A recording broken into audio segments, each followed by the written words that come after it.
You have been a great proponent and have entered into so many processes and dialogue with people who Islam might, or at least sort of the extreme wing of Islam might describe as kafirs.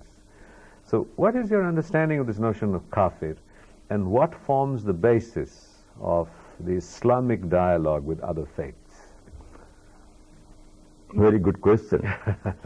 There is a great misunderstanding about the word kafir.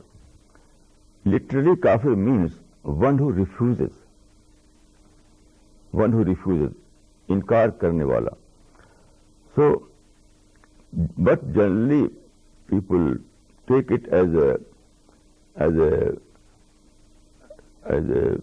equivalent to non-Muslim. It is incorrect.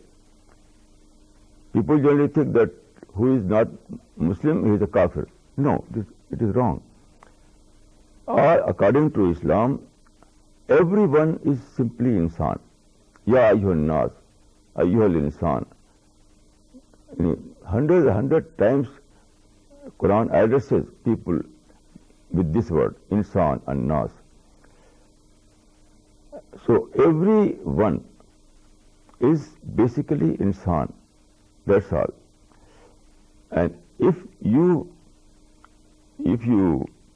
convey some message and he refuses to accept you, and after a long time, maybe 25 years, because Prophet tried to convey his message up to 23 years. So if after the struggle of 23 years one refuses, then you can say he is a kafir. Kafir means he has refused my message. Otherwise he is insan. So what is the relationship of a believer with a person who just insan? And in a sense a disbeliever. So is there a sort of an obligation to persuade him to become a believer, to interact with him, engage with him in ways different to what you would with other believers? What is the relationship? I will give a very relevant example from the life of the Prophet of Islam. You know, Prophet of Islam was born in Mecca. Then he migrated to Medina. So at that time, there were some Jewish tribes in Medina.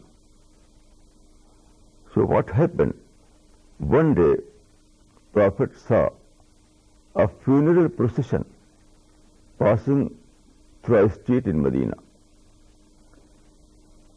So tradition says that Prophet was seated at that time.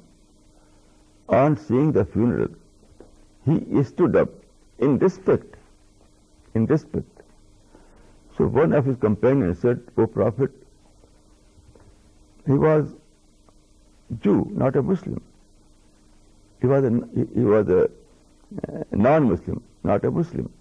So Prophet replied, "Alaysat nafsan? Alaysat nafsan? Was he not a human being?" It means that Prophet was able to discover commonality between himself and that non-Muslim. So this is the true spirit of Islam.